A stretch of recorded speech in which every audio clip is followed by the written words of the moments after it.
an Unspoiled Network podcast. This is Spoil Me, covering Elder Empire, Shadow Book 3 of Killers and Kings, chapters 3, 4, and 5. In these chapters, well, everybody's trying so hard to cooperate in these chapters. Everybody really is like, let me just really give it a chance, especially Shera. And it just goes to hell in a way I could never have really seen coming. Welcome to Spoil Me.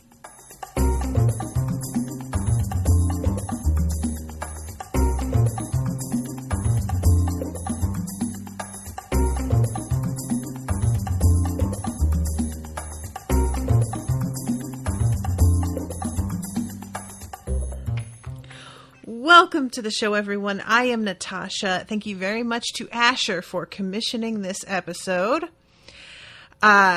This is Asher is saying, I'm excited for these chapters. It was 3 and 4. Oh, gonna find out in a sec. Oh no, 5. Gotta go review. Yeah, if I had only done 3 and 4, I would have only been covering like 26 pages or something. It was like just not enough. So I had to do the whole next chapter, which is quite long. And maybe it might have been better for me to start with the first episode covering all the way up to chapter 3, but what are you going to do? So this, I do feel like, though, because so much of these chapters is like Shera reflecting on the things that could potentially go wrong here, and they don't necessarily wind up being relevant within these chapters. I think that there is a part of me that can ignore a lot of it and just assume it's not going to be relevant unless maybe later, and then we can deal with it. So I don't think it will be a problem, in other words, for me to stay within the time limit and cover this much, even though sometimes that can be a problem for me. So, chapter 3, we're in the present day, and it opens with a quote from Carrion about how the head of the Alchemist Guild is like the most paranoid person that she has ever met, and that they could really learn a lot from him. And then we go into the meeting with the head of the Alchemist Guild, and it starts off first with Shera being... We start before that. We start with her meeting with Maya and Darius. I'm thinking that she gets woken up at the beginning of this chapter, but that's a little later. I gotta tell you guys, I was thinking about Darius not having a face the other day, and I had a nightmare about somebody whose face disappeared on them, like it was something that was done to them as a penalty, and I fully blame this book series for that nightmare. So they are trying to figure out how they are going to set up this extremely delicate negotiation situation. Because, first of all, having everybody in one place is just a really great recipe for, oh, they could kill us all at the same time, and they being whoever, but probably elders. Just in general, putting everyone in a single location feels like a really bad idea. Then there's also everybody not trusting one another and what they're going to do about weapons and how they're going to go about asking people to disarm, but also ensure that they themselves have the backup they need even without weapons. So if somebody else chooses to attack them, that they aren't going to be caught completely off guard. It's just a lot of balancing a show of good faith with also not letting their guard down. And what I find really interesting about this is how serious Shera actually is about trying to do things in good faith. There's a point at which she's thinking like, oh, here comes the enemy. And she stops and she's like, potential ally. And she has to like repeat it to herself. And I really like knowing that as much as she can be, she is actually attempting something here that, you know, seen from the outside, because Shera is so close-lipped and unmoving in some ways, like she doesn't give a lot of expression, it can be hard to read her, as we have seen when we're in other people's perspectives who are interacting with her. I was really not sure if she was going to be just putting on a show and the whole time privately be thinking, well, yeah, but we'll see. And to a degree, she is saying, yeah, well, we'll see. But there's a real hopefulness. Like, she is thinking, if you force me to, I mean, I'm not going to be caught out. I'm not going to have my pants down. But I really hope that you don't make me do that, because I think this could work. I think that we could function together, you know? So, let's see. I'm trying to read on behalf of the independent guilds, the Luminian Order was providing open security while the consultants provided security from the shadows. On the Imperialist side, the Imperial Guard would be performing their usual duties as open security, while the Champions Guild provided security that was even more open. It was a logistical nightmare. We've made some progress. Everyone agrees we can't have you all in one room. That would be at least 16 Imperial leaders, 12 or more of whom are soulbound.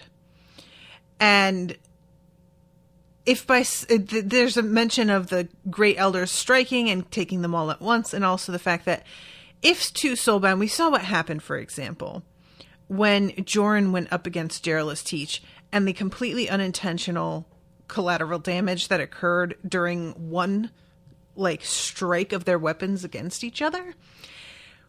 The potential for total annihilation of everybody in the building if all these soulbound are in one room, also a major problem. And Darius says they've agreed to send 3 representatives apiece, not counting the neutral witnesses. For us, that means 1 region and the leaders of the 2 most prominent guilds. So Nathaniel Barrius and me, said Shera. At least she wouldn't be the weakest person in the room. Barrius famously relied on weapons and bodyguards. He was not a soulbound, at least so far as the Consultants Guild had been able to determine. This really gave me pause. I don't have any theories. I don't know Nathaniel Barrius well enough to make any determination or assertion here. But I just felt like that. It just caught my attention and made me go, oh boy. Because it's become very clear over the past few books that it is not that hard to hide being soulbound. Like, fairly frequently, people manage to do that. And I had just sort of expected that if you are around readers, they will instantly be able to tell. But eventually, we get to the part where Calder is trying to figure out what the soulbound object is for, Urziah, and he can't pin it down, and it takes a minute. So I had sort of been relying, again, doing the thing that Shera does, which is readers could basically do anything. I've been sort of relying on the idea that, readers are going to keep people honest. But the more we learn, the more I realize that, a lot of people who are readers aren't necessarily flawless at it. And if you have something that you keep sort of unobtrusive, like an earring, say, it can go under the radar, quite surprisingly. He was married. Calder was married to a woman wearing a soulbound object in her ear. He was having sex with her, I have to assume, when she had, right near it. And he never picked up on it. And he is, a decent reader. So, yeah, it just made me kind of concerned. I don't like being poked like this. I feel like this is purposeful. So, Calder will insist on being there. As for his guild heads, General Teach and Baldassar Kern, it wasn't so much a guess as the only viable option. Either of them could crumple her into a ball with one hand and swallow her whole. Which I really do like how aware Shera is. She is a badass and she does what she does, but she's not, fooling herself that her strength is sheer combat. Her strength is sneakiness. Her strength is being unseen and then doing the thing. And we all have our gifts, and hers is not just going headfirst into a hand-to-hand fight with somebody. So I love this when they're talking about like escape routes. East window. We secure an escape route at the bottom. If the worst happens, I grab Barrius and jump out. Which we find out later is indeed like their plan A. That's their plan A. And we don't find out what the other plans are, but it is described as only being, quote, worse from there.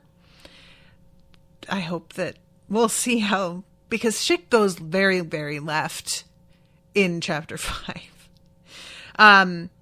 So Darius understandably expresses some, he is worried about Cyphrin being in Shera's hands when she's at this meeting. And she wants to have it with her, and he thinks it's a bad idea because obviously it nudged her into murdering a fucking guildhead once already. And she puts it down as like not even worth worrying about because there's no getting the nail out as far as they know. And as far as I recall, that is what winds up happening, is that the nails not, I don't remember if it's like released, but I don't think she has that weapon with her. So it winds up being sort of a moot point. And Maia's talking about how people don't know about Bastion. Barrius will surely go in with some alchemical weapons hidden on him, and Esther 6 is an unstoppable one-woman army. On the darker side, Darius said, if Teach and Kern come to blows with Esther, the entire tower is coming down. Everyone else will die. Calder will be armed with the weapons of the Emperor himself. So this is when she's like, yeah, we have to get everybody to disarm. And they argue about her personal safety, but she notes that they don't argue the principle of everybody disarming, because truly that is the only option they really have. And when it comes down to it, Maia is like, I just don't like this. I don't like that it feels, no matter what we're doing, like we're putting ourselves into a trap. And Darius immediately has this like weird moment where he's saying the shadows are stirring. And then the Great Elders are planning something. They have a hand in this, and I don't know if we're playing into it or against it. I think we find out that pretty clearly shortly. So, and then there's a really nice moment at the end where they're talking about Shera's life being at risk. And Shera says, I am not important. If my life's at risk, then that's a bet we're going to have to make. It's not a big deal. And Maia says, how many friends do you think I have left? And I liked that. Maia just being kind of vulnerable for a minute and saying, like, that's actually a pretty big deal. And it bothers me you're acting like it's not, because you matter to me. And in that moment, Shera doesn't reply to her out loud. She's just thinking to herself, no more than I do, and I'm afraid we're about to lose some more. But she didn't say it. And I was like, honestly, Shera, the fact that you just like didn't reply to Maia, I don't know if I would. I feel like I'd be hurt if I were in Maia's shoes, but I don't know. Maybe that's just what you learn to expect from Shera. So then comes the scene where Ayana is waking her up in the morning, forcing her to have this meeting with Nathaniel Barrius, which is super early, and she gets up and strips to take a shower right in front of Ayana, and there's a moment when she's super excited for hot water, but it's only lukewarm. And honestly, I felt that in my soul. She winds up taking a super quick shower after all, because she'd been really looking forward to something hot. I'm going to assume that it's so early. If they have to light the heaters for the water or something, it's just, it had only been done half an hour earlier or something. And as a result, when she goes downstairs, her hair is still wet. She's only just got dressed. And when she comes down, there's this standoff happening between her baby gardeners, which is what she is calling the people who used to work for Max, and Nathaniel Barrius' people. And it's very clearly like, if she didn't have the command in this moment that she does, this could have gone very badly wrong. And the baby gardeners are not behaving like proper gardeners. They're very aggro. The whole vibe of a gardener who has been trained and is in control is hovering and being a threat, but not threatening. You know what I mean? Like, they are around and everybody is aware that they, like, in a situation like this, for example, everybody is aware there is somebody here who could fuck me up if I put a foot wrong. But they're not doing anything to indicate that they are about to attack me. They're sitting back and observing and being on guard. And this, where they're actually like growling and waving weapons, it is truly undignified, is the vibe I get. Just like, this is not how you act. And Barius tries to say, I wanted to come and see you. They reacted in this way, which I do understand. And then I abhor violence. And behind him, his assistants quickly hid a look of astonishment, which I truly love that moment. He said he was going to meet with you if he had to blow your door down, Benji, one of her false gardeners, muttered from one stair beneath her. I believe he would. She'd only met with Barius personally once, but she got the impression of a man who was used to getting everything he wanted immediately, as expected of the richest man in the world. So he tells his assistant, Furman.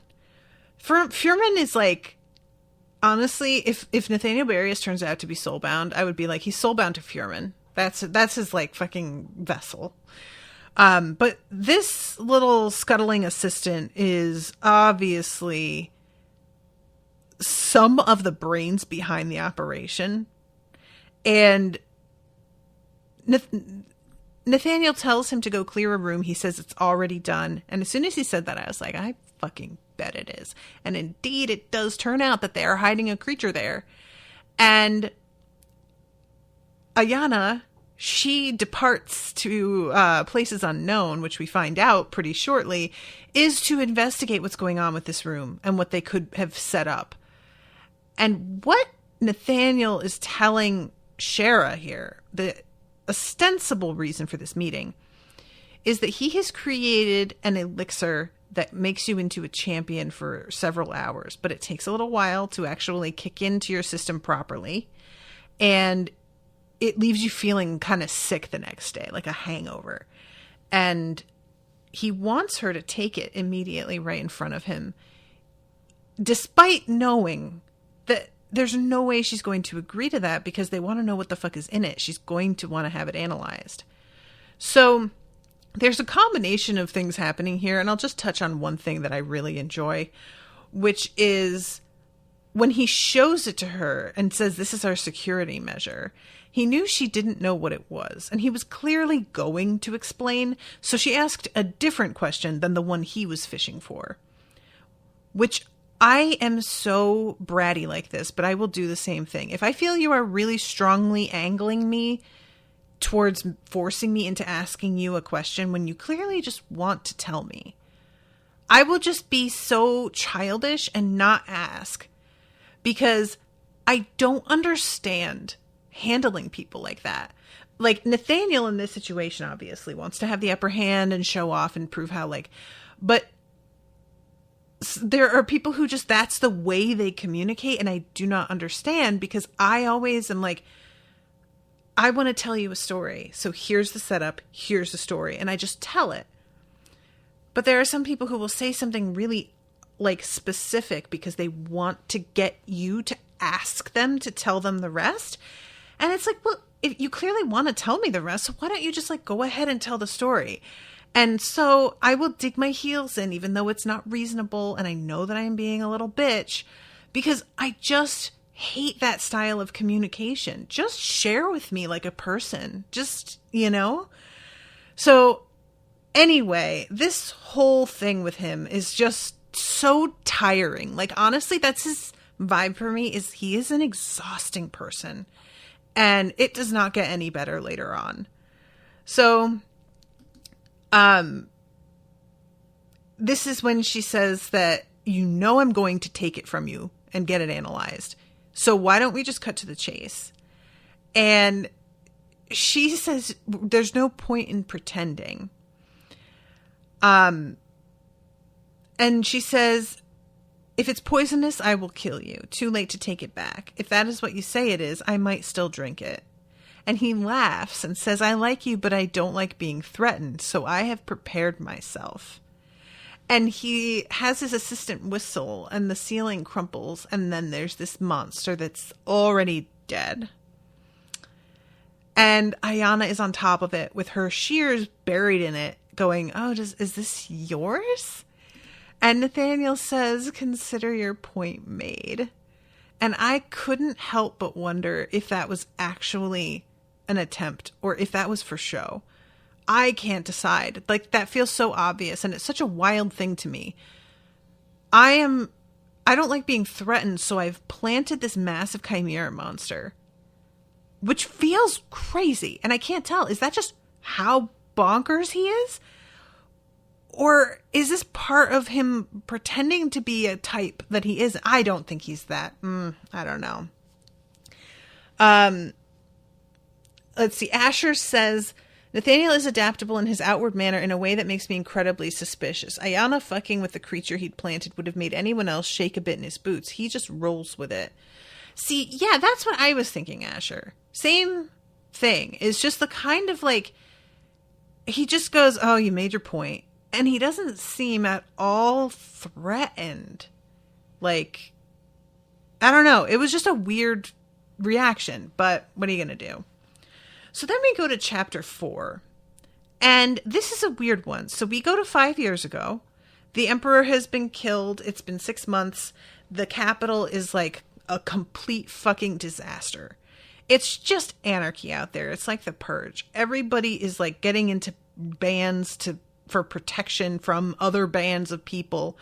Places are completely ransacked and being burned down after being looted.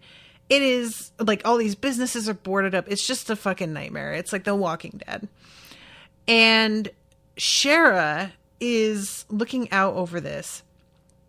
And she is here on assignment. And this is one of those moments where I have to keep reminding myself about how the consultants are not a government body. I know that they have clients and we see them working with clients, but because so much of what Shera does was working with the emperor, I keep thinking of them as being a branch of the way they govern instead of an independent contractor that was hired because the emperor needed something really specific. So every time I find out that they're just doing something straight up for money for whoever can pay them, it's a little bit of a shock to be reminded that that's actually how they work. And so this, like, it took me a minute to understand what was happening here. So they are watching this, like, this situation that's sort of unfolding. There's a couple guards who really look like shit. Like they have been on watch with no breaks. And a door cracked open near them and the guard whipped the gun around, shouting at the citizen to return inside. The door slammed shut, dislodging a shower of charred wood from the door frame. Neither guard relaxed for another 20 seconds, scanning the street around them in case the careless citizen had really been the distraction for an ambush.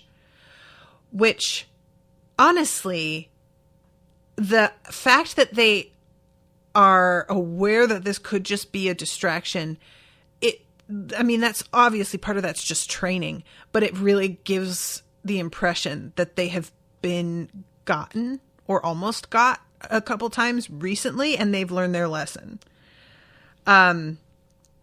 So there's a shepherd that she is paired with, and I'm not sure that we ever get that shepherd's name actually, now that I think about it. And she is talking to this shepherd about the gates being rammed. Gardner, the roof beneath them trembled under a great impact. I get it. Let's go. Assume primary positions, prepare to signal the masons, and move the decoy into place. Start the cleaning crew in the attic.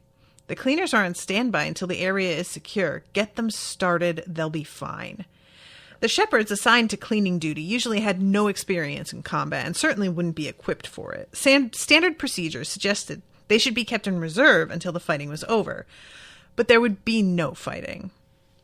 She was following guild doctrine today, so she had prepared 3 possibilities: a primary plan, a backup plan, and an emergency plan. None involved open battle, at least not from the cleaning crew. This is not actually how this goes, unsurprisingly. And the faster this towering capital home was cleaned, the more impressed their client would be. So they are watching this group that is going to come in and loot the place.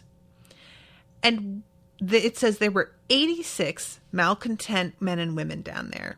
Some were survivors of the original band that had faced albeit security, and some had joined in after they saw the gate of a towering mansion broken open.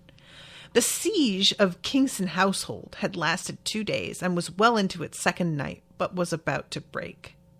Now a team of men carried a massive trunk of battering ram between them.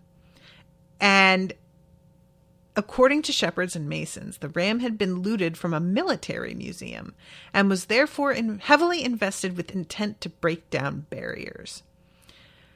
So, these people are busting in, and she has them fire basically bombs that will knock them out, because she is trying very hard not to kill everybody, which is actually what Yala advised her to do.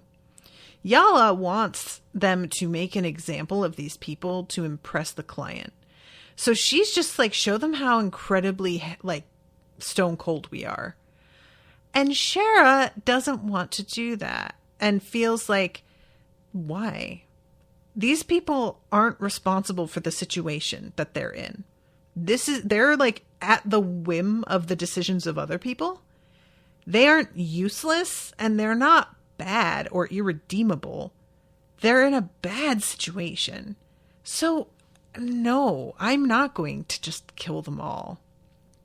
And it takes a lot more effort and is more expensive to not kill them. So she recognizes that this is going to be a fucking problem that she's probably going to be talked to about later. But she's going to just do what she thinks she should do. And I feel like this is very much the influence of Lucan, because I don't know that Shera a few years earlier would have made the same call. But so there are a bunch of Masons, as it turns out, that are mixed in with these rioters as well, which I found pretty fun. I keep forgetting how much they're how much they infiltrate things. And when they go down or they're viewing the whole situation, all of a sudden there is the sound of a sparrow and everybody freezes because, oh God, I'm sorry guys. I don't know why I had a timer off. I clicked repeat. That's why, because I just did it again. But this sparrow sound is a signal that there are enemies coming. And so what they had been going to do was cart all of the bodies away. And it looks like it went perfectly according to plan. But then this other group shows up and it completely changes the game. So this is one of those sort of roving bands. There's no predicting when they're going to turn up. And they come on the scene and just find the place almost busted into with a bunch of people who have been knocked out, who are also ripe for looting, as well as they are completely unconscious and down already. And this is something that I'm really curious if we are ever going to get an explanation, or if it's just going to turn out to be Okay, so I'm going to tell you what happens, and then I'm going to tell you my theory, because I am super suspicious at this point in these books. So this group shows up. There is the guy saying, hey, we've got a ripe one. Let's do this. The rest of the gang shows up. Seems to be about like 16 or 17 people. And they're assessing the situation, and they figure out what knocked these guys out. And Shera is thinking, okay, well, the shepherds are really good at keeping low and taking cover, so I'm going to trust they can extricate themselves from this situation while these people are looting all of the other bodies. And this will just be a chance for all of them to show off. And then one of this street crew bashes in the head of one of the rioters who has passed out. And all of a sudden, all of them are just like, yeah, we're killing everybody. And Shera hasn't got any idea why, because there is no signal given. The man who initiated this, he didn't give an order or anything. It just, he did it, and everybody had already sort of seemed to be on board, and some of them weren't like as into it, but it was like without question they were definitely going to kill them all. And so she has to have them engaged in combat after all, which is not what she wanted. Now, this is just me being suspicious of Yala at this point. But Yala really wanted Shera to kill them, all of these rioters. And Shera was planning to not do that. And then these people who just happened to show up with perfect timing to completely ruin what was going to be a bloodless plan. I'm just saying, this feels like Yala. This just feels like some shit she'd do because she wanted it to go away that she wanted it to go, did not appreciate that Shera was planning a different thing, and decided she was going to force the issue. And I think that's why everybody started, like, attacking these unconscious people without ever having to have a signal, because they were on assignment. I think that these people were planted here, and I don't know if they realized what a suicide mission they were on, but regardless, I mean, you could probably just take this crew and offer them money to go and like check a thing out, or like plant the idea in there. You probably don't even need to bribe them. Just like have somebody mention, oh, did you see everybody went down out in front of that giant mansion full of loot? And I would just send them over in that direction. I feel like this is highly suspicious. Just the whole way this went down. And long story short, the Consultants Guild like wins, but they're not all trained fighters. So it's not like a series of really clean kills that are quick and done. There's a lot of missed stabs and just things, things that just like kind of being messier than they really need to be.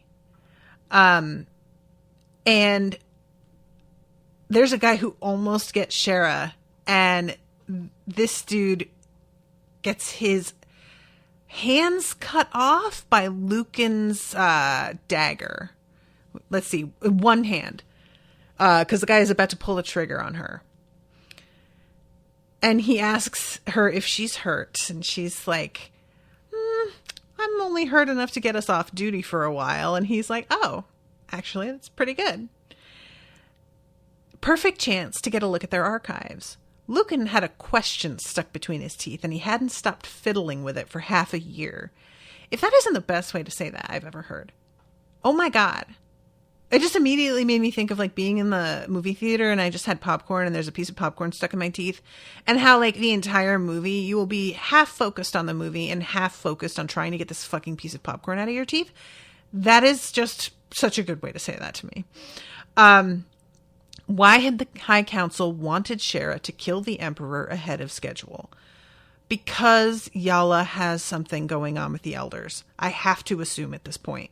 Something is janky here. I don't like it. And the fact that Shera was supposed to die after the killing of the Emperor. Like, that was, she would have fulfilled her function and should have been taken off the board according to, like, Kellerak. I don't know. I feel like Yella is mixed in with this somehow, and maybe she's not aware she is. Maybe she's a fucking sleepless. Like, I genuinely have no idea, but something is messy in there, and I'm... So, let's see. She says, don't spend all your time in the library, and he says, of course not. I have to read the rest of the island, too. Shera almost stabbed him, and that's the end of that chapter. So now I've got a nice 22 minutes to talk about just chapter 5. All I have to say about chapter 5, the first question I have is, there is a mark on Calder's arm that was given to him by Kellerak. We have seen this mark, right? This is something that happened that has been there for a minute, right? And apparently he had just managed to hide it effectively up till now. It's not new, is my point. I just want to make sure. In the chat, George says, isn't it a part of how they are governed? The Emperor was their number one client and built the guilds into their society. Sure. And like, but they still, you know what I mean? Like, I keep thinking of them as like the military, and that's just not actually true. Asher says, without the Emperor, they're suddenly more of a free agent, but they're so used to being part of his plans and governing style that clearly they're not really ready to step back into being only hired help. George says, in a world of intent, a museum feels like a crazy concept to me. True. And George says, yes, it's how he got better control of the Leviathan. Thank you, George. I was like, I remember him getting this mark, but I couldn't like put my finger on how that worked. So basically the whole gathering here is like the planning of it, trying to figure out what it is the elders want. And if they're trying to make us do a thing, should we do the opposite? Or is that what they want us to do? And basically them getting together here, the whole question was, the elders are doing something. And Darius is like, they're mixed up in it, but I just don't see what it is they're planning. And their theory is that the elders do not want unification of the guilds. Well, the elders would encourage this exact incident, wouldn't they? They would want everybody in one place to all see how Calder, the Emperor, the Emperor is marked with Kellerak's mark. And there is no surer way to suddenly have it be that nobody trusts anybody. This is ideal, actually, for splitting the guilds up. And it's a shame because it really seems to have worked completely. Like, there is no question.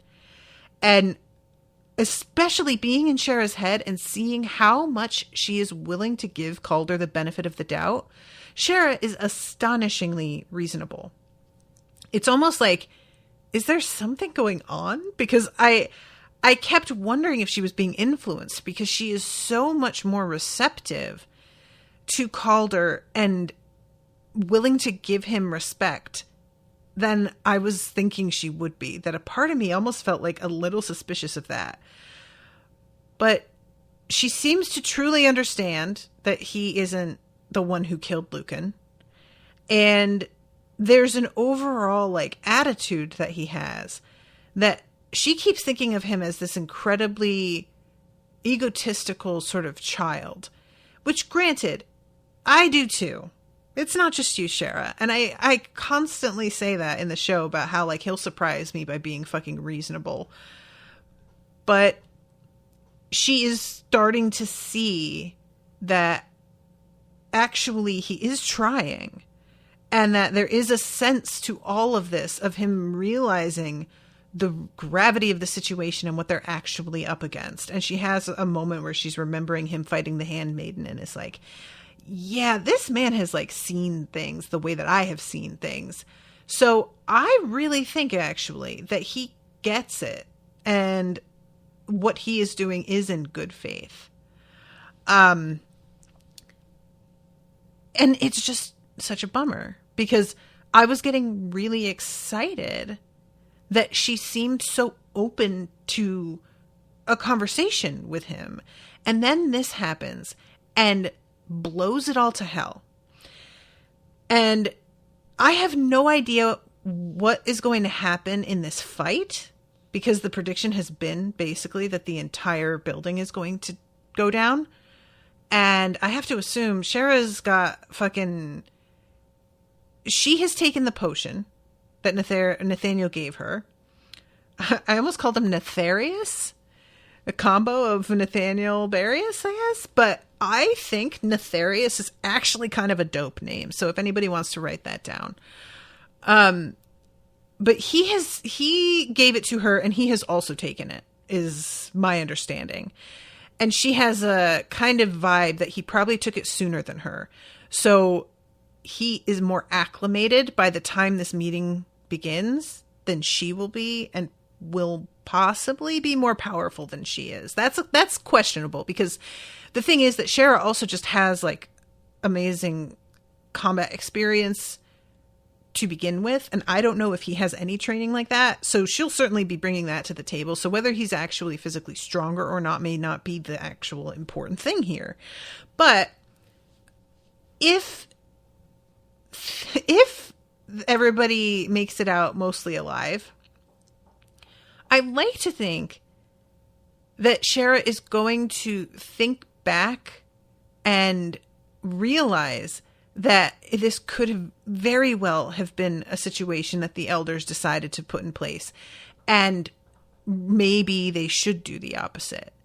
The thing is, because of exactly the kind of suspicion that's on Calder right now, that may not happen. Because the suspicion is that he is being fully controlled by Kellerak. And there is no reason for anybody to think that he's not. There isn't. Like, at one point, Teach says something about how we, sequestered him and watched him and did tests, and he isn't showing any signs of being under elder control. And I just was like, I mean, girl, that sounds like something, but you have to know that's nothing. You do know, right? That's why you guys haven't been upfront about any of this. So this is what I'm like wondering is, will Shera step back and be like, are we doing the exact thing where we're playing into their hands by letting what happened break us apart? Or is the very fact that he is perhaps being controlled by an elder the thing that we were worrying, and I don't know how that's going to come out, but I'm very curious about it, because she just did seem so very close to being cool with him. So anyway, I just wanted to talk about that off the top, because it's just so frustrating. It's just, they were so close. So the chapter begins with Jordan telling her that it's safe to drink, and she does. He has a disguise, and he says it won't burn us if we've got one extra regent in our pocket. And she's kind of like, I was really hoping that we'd actually secretly have 2 regents. And he says rebels are buzzing up a hive in Axis.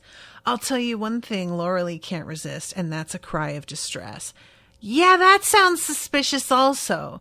A very particular thing that would cause this one particular regent, who is kind of well known for putting conflicts to rest and wanting peace and being reasonable, calling her away and leaving behind the 2 regents who seem like they would be the least tolerant of, come on. So personally, Shera thought Loralee could have waited one more day before running off to another continent, but it was too late to ask her opinion now. And this just already I was like, oh, this is not going to go. This isn't going to, it's going to be bad. So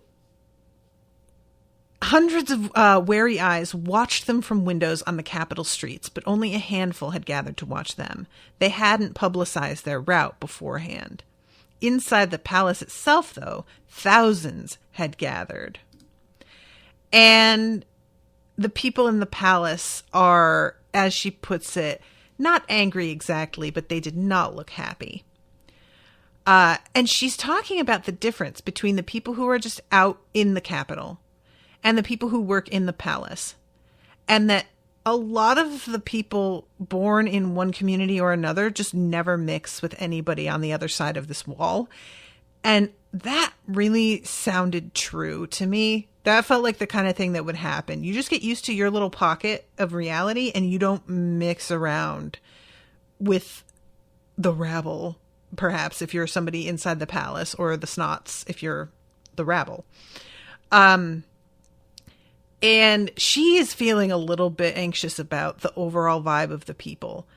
And just, there's a sensation of like, maybe they're going to become a mob because they don't like the guilds right now. They're feeling away. And Maya has to reassure her, yeah, we've got like an exit in place. So they continue on inside, and the alchemists were in the lead, led by Barius and Furman. They were half actual alchemists, half private army that Barius had hired. And Shera had made sure a heavy dose of his recruits were secretly her masons. Which, honestly, I just can't. Like, they're in everything. The fucking consultants. Barius passed her and gave her a long look up and down, then an exaggerated wink. He was indicating that he knew she'd taken the potion. She hoped.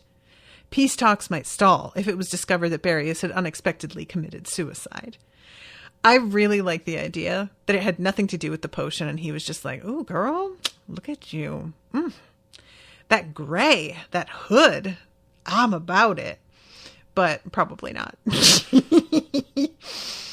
So, the Green Wardens were next, and even in her capacity as one of the independent guild leaders, Shera had precious few interactions with them. Their guild head, Thomas Stillwell, was a pleasant man with a gentle smile and tousled auburn hair who always spoke as though soothing an animal.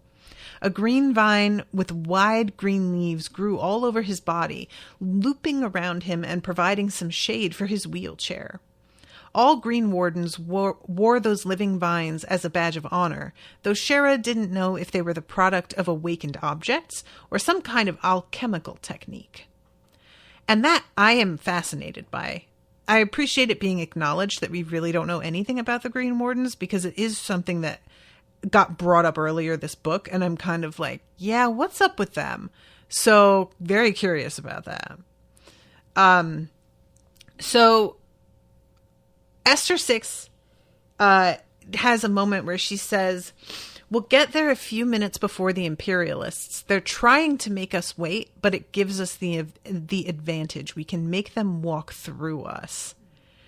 Shera eyed her. Is that necessary? She hadn't expected Esther to be someone who played games. Anything that might give us an edge. So this is funny to me because Shera has times in the midst of all of this where she's very aware that she's playing a role and she's going to do her best to play it, and she has to have a certain carriage and way of speaking and a mystique to maintain. And she knows that. And then there's moments like this where she's describing something as playing games. And I'm like, yeah, Shera, of course it is. That's all of it. It's the whole thing. Like, she seems to think that there's times for games and then times to not. And it's like kind of always times for games, really. And I just guess that she doesn't really want it to be true. So she's just going to pretend it's not. Political theater, man, it's very important. Read Dandelion Dynasty. So she says something about how Esther has probably done this kind of thing before. And she's like, yeah, well, I did help build the empire from scratch. And that is not just getting into fistfights with elders. So yes. And she says, I like our odds. A little blood spilled on both sides, but not so much it can't be cleaned up. I've seen worse than this ended with a treaty, if we're dealing with people. And Shera is like, yeah, that's the thing. What should we look for? And she says basically what we know, which is like Ergnot will probably do like a little bit of brainwashing. Akhmagut is dead again, but who knows what he has or hasn't foreseen. Kellerak likes to buy people. If we suspect someone of reporting to him, we can track down their behavior, see if they have any cult connections, or if they've stolen any private artifacts, which is just hysterical because that's everything that Calder has ever done. And then Esther says something about how will spill an ocean of their kind of blood until the stars themselves drown. And Shera is like, yo, what was that? And then Esther goes, oh, that was actually a quote from Heart Like a Churning Sea, which is a play about me and, the creating of the empire. And I'm a character. And that's like one of my lines. And Carrion slips Shera a note about how Candle Bay Playhouse still does that play every summer, for Shera to like make conversation about it. So I guess this is them trying to sort of court Esther or get her more solidified as an ally. And Esther says to Shera, we should go see it. And I was like, I'm not sure if that's just hey, it would be fun because we've been talking about it, or her kind of being interested in Shera. It's possible, I don't know. But there's no real like description of her body language or tone when she says it. So I think it might just be nothing. So this is when Calder Martin comes in, and it says she was somewhat surprised to see he hadn't come in a carriage or litter. His red hair was neat and combed, his short beard trimmed, and he had adopted an appearance of poise and confidence. He had chosen not to dress like the Emperor, which she respected. He wore much the same thing she had seen him in before, a long brown coat over a white shirt and blue pants, the clothing of a navigator captain. Instead of a hat, though, he wore a crown. And not the fake silver crown that his body double had worn at the fake coronation the Imperialists had hosted a week or two before, which I really do hope that we get to see some of that in Calder's book, because the fact that he won't have been at the real it'll be a fake coronation, but I'm just dying to know how that went. She had to wonder if that was a deliberate threat toward her. To one side of him stood Geraldus Teach, and she is still very not pleased with Shera. It's been years now, and she has not forgiven her, and Shera isn't mad about it. She's just kind of like, I get it. I did what I had to do. I don't feel guilty about it. I know I did the right thing, but also you have every right to be angry at me, and that's just going to be what it is. And sometimes it just do be like that, though. And then we have the head of the Champions Guild, and he has just got a much more like aggro look. Teach has a sort of polished professional thing going on, and he does not at all. And he has a leather satchel. Shera was sure it contained his soul-bound vessel, reputed to be the helmet of his armor, which allowed him to enter a powerful berserk state. So they all hand over their weapons, and it seems like they really did, in a show of faith, actually do this. And they begin to there is this moment here. Esther turned to General Teach. Teach, I heard you gave Jorn a beating with his own sword. The way Shera had heard it, the two swords had clashed and everyone had been lucky to escape with their lives. But she respected Esther giving face to the guild head. Although Teach had paled and her voice trembled. No, I didn't I mean, it was hard fought. I had lots of help. Shera thought she heard a gulp. What had happened to Teach? And for a minute, I'm like, oh my God, is this somebody else on Calder's, like, crew disguised to look like Teach? Is that a thing they can do in this world? I genuinely thought, is this just not Teach? And then all of a sudden, Shera is like, oh my God, she's fangirling. She's meeting a girlhood hero and was not ready to be, like, spoken to with any sort of admiration, and she does not know what to do. And I like that it says Esther pretended not to notice, which is probably, if you're somebody like Esther, you run into this a lot. And so you just have to be cool about it. And I really do enjoy this moment. I hope it's exactly what it looked like and that Shera wasn't misinterpreting and it's some whole other thing. But this just made me laugh because I was just imagining somebody like that I might know that I admire saying anything like this to me. I couldn't even like think of a person as an example, but them being like, hey, I heard that you were a complete badass about this thing. I mean, that's it. That's the end of my book. I'll end with that. I'd be perfectly happy. So we have more of fucking Barrius.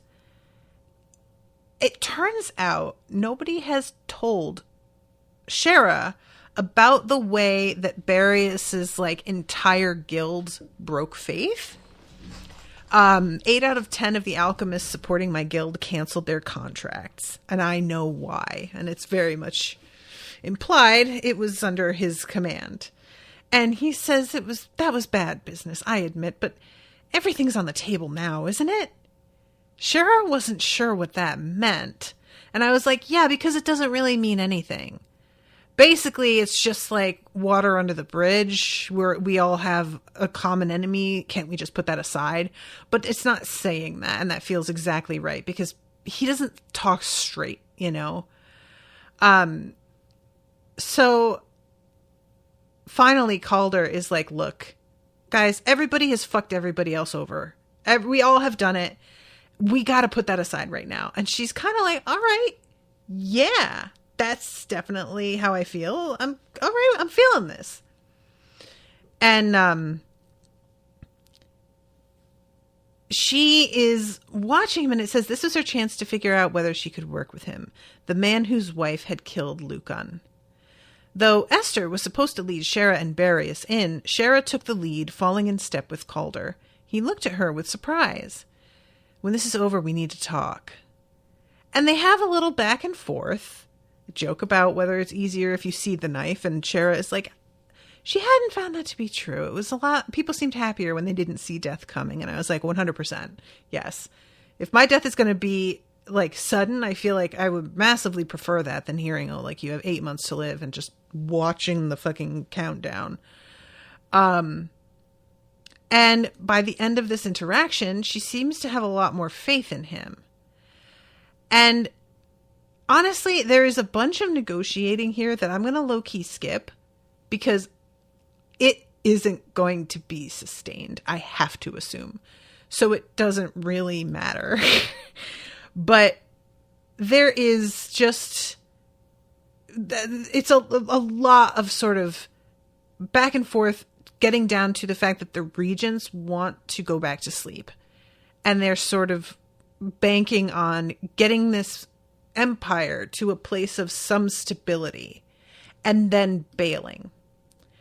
And I mean, it seems like if you are destined to be woken up intermittently, you would just always want to be going back to sleep. And it makes me wonder about Shera. You know, I know it's so literal, but the fact that she sleeps so much, it just feels like something. I don't know. I keep going back to this. So like I said, I'm going to skip a bunch of this, but I want to read the actual moment where Esther notices what's going on with Calder, because everybody's making negotiations amongst themselves, and it has to be Shera who's like, hey y'all, I know that you guys are talking about how you're going to make this work, and that's fine, but also can we talk about the elders, because that's the actual problem. And I think it's the head of the champions who like gives her a nod and is sort of like, yeah, thank you for getting this back on track, because that's the actual issue we really should be focusing on. And then we have the ends of Esther's hair had begun to drift upward. And I was like, word? What? What happened to your arm, steward?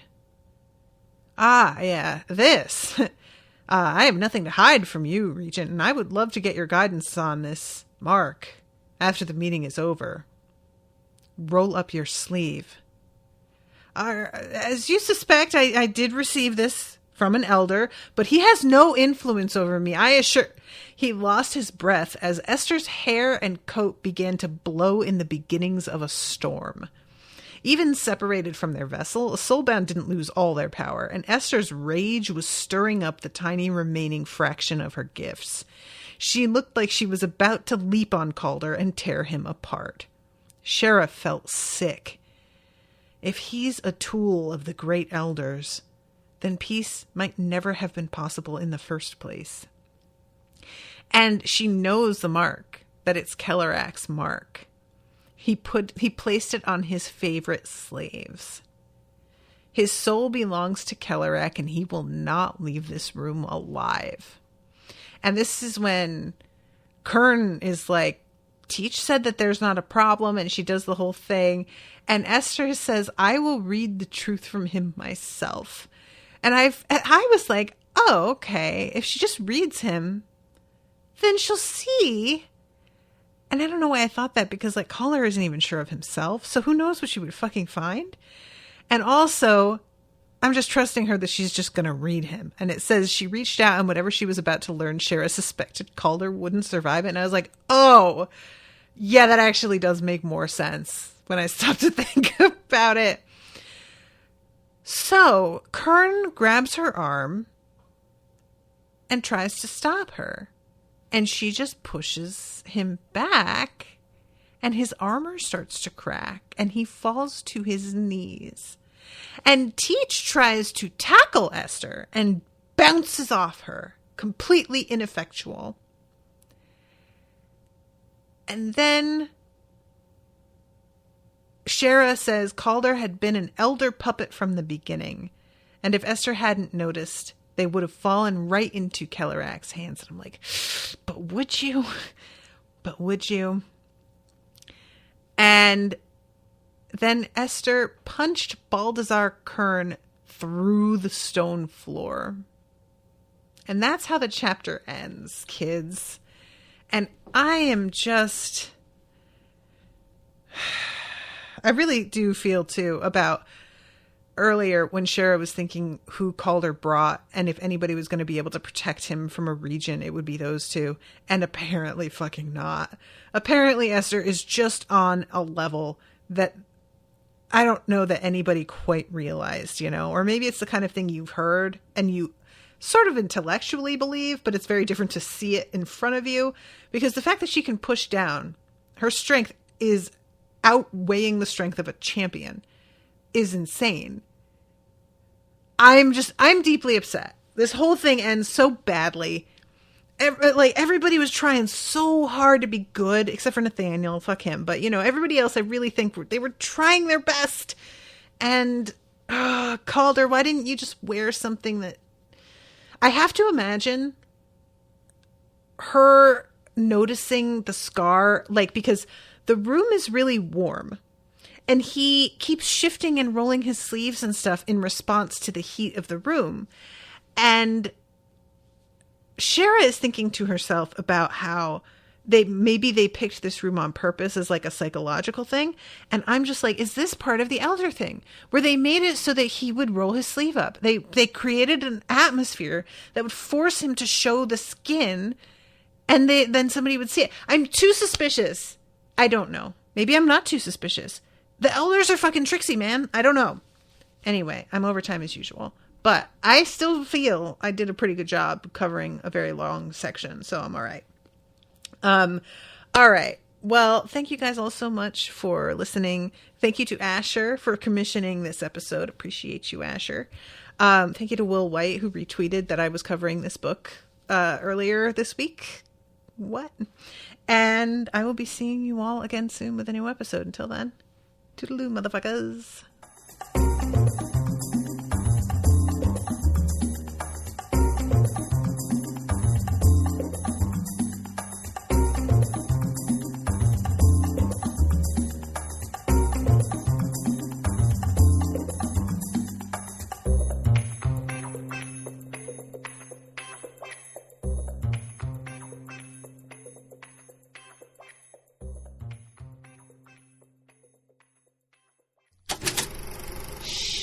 That was an Unspoiled Network podcast.